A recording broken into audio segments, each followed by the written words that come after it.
Today is a very special day and a wonderful opportunity when we gather like this, with a group like this, to do even more than the important task of unveiling and dedicating the plaque for the Mill Street Synagogue.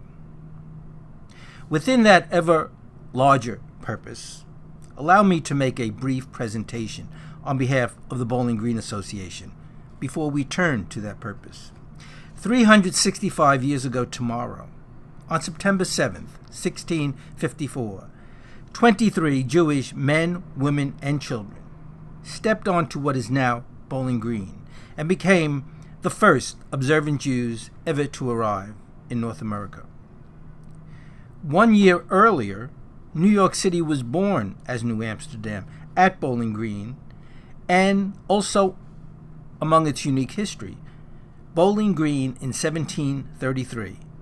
3 years after the Mill Street Synagogue opened its doors here in 1730, Bowling Green became the first public park ever created in North America by an act of government, by the Common Council, today's City Council. That story is worth telling today because of how it happened, which is so much in character with us gathering here today.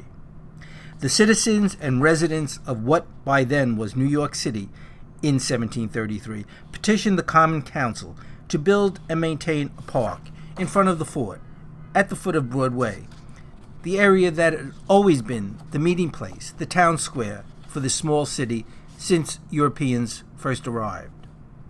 Surrounded by tens of millions of acres of open space, New Yorkers still wanted a public park for one purpose: for the city to maintain a protected, manicured space to play their sport, lawn bowling, and to congregate in style.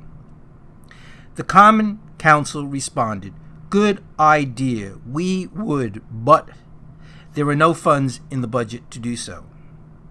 At that point, three local business people, John Chambers, Peter Bayard, and Peter Jay, stepped forward and told the council, "If you designate this space as a public park, we will use our labor and our funds to build the park and maintain it."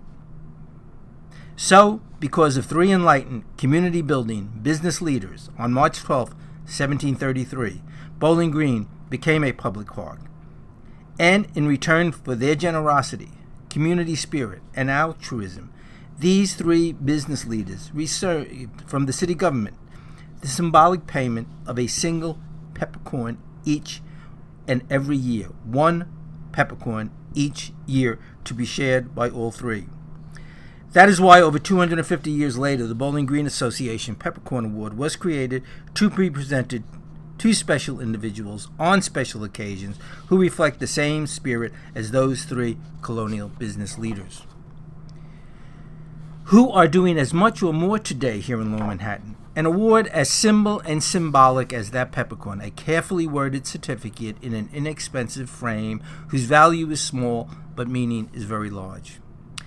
There is someone in the audience today who many who are here know well and who have benefited from his interest, who has received many far more distinguished awards, but who also deserves the Bowling Green Association Peppercorn Award as anyone possibly could.